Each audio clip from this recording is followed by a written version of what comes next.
Sir, chemotherapy എടുക്കുമ്പോൾ മുടി പോകാണ്ടിരിക്കാനുള്ള എന്തെങ്കിലും മാർഗം നമ്മുടെ കേരളത്തിലുണ്ടോ? കീമോതെറാപ്പി എടുക്കുമ്പം ഏത് മരുന്നെന്നുള്ള ആശ്രയിച്ചും അതുപോലെ തന്നെ പേഷ്യൻറ്റിൻ്റെ ഒരു ബയോളജി അല്ലെങ്കിൽ അവരുടെ ഫിസിയോളജി അനുസരിച്ചാണ് ഈ മുടി പൊഴിയുന്നത്.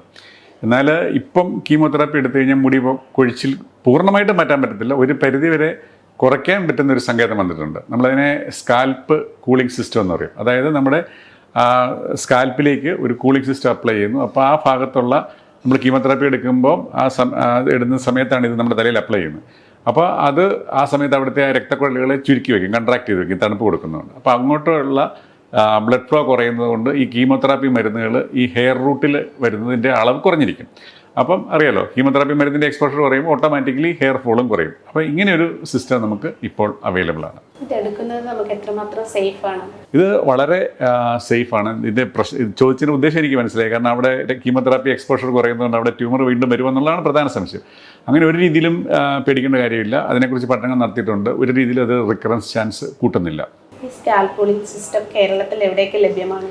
കേരളത്തിലെ മിക്കവാറുള്ള മേജർ ക്യാൻസർ സെൻ്ററുകളിലെല്ലാം ഈ സ്കാൽപ്പ് കൂളിംഗ് സിസ്റ്റം അവൈലബിൾ ആണ്. നമ്മുടെ കാരിത്താസ് ക്യാൻസർ ഇൻസ്റ്റിറ്റ്യൂട്ടിലും ഈ സ്കാൽപ്പ് കൂളിംഗ് സിസ്റ്റം കുറേ നാളുകളായിട്ട് ഇവിടെ ഉപയോഗിക്കുന്നുണ്ട്.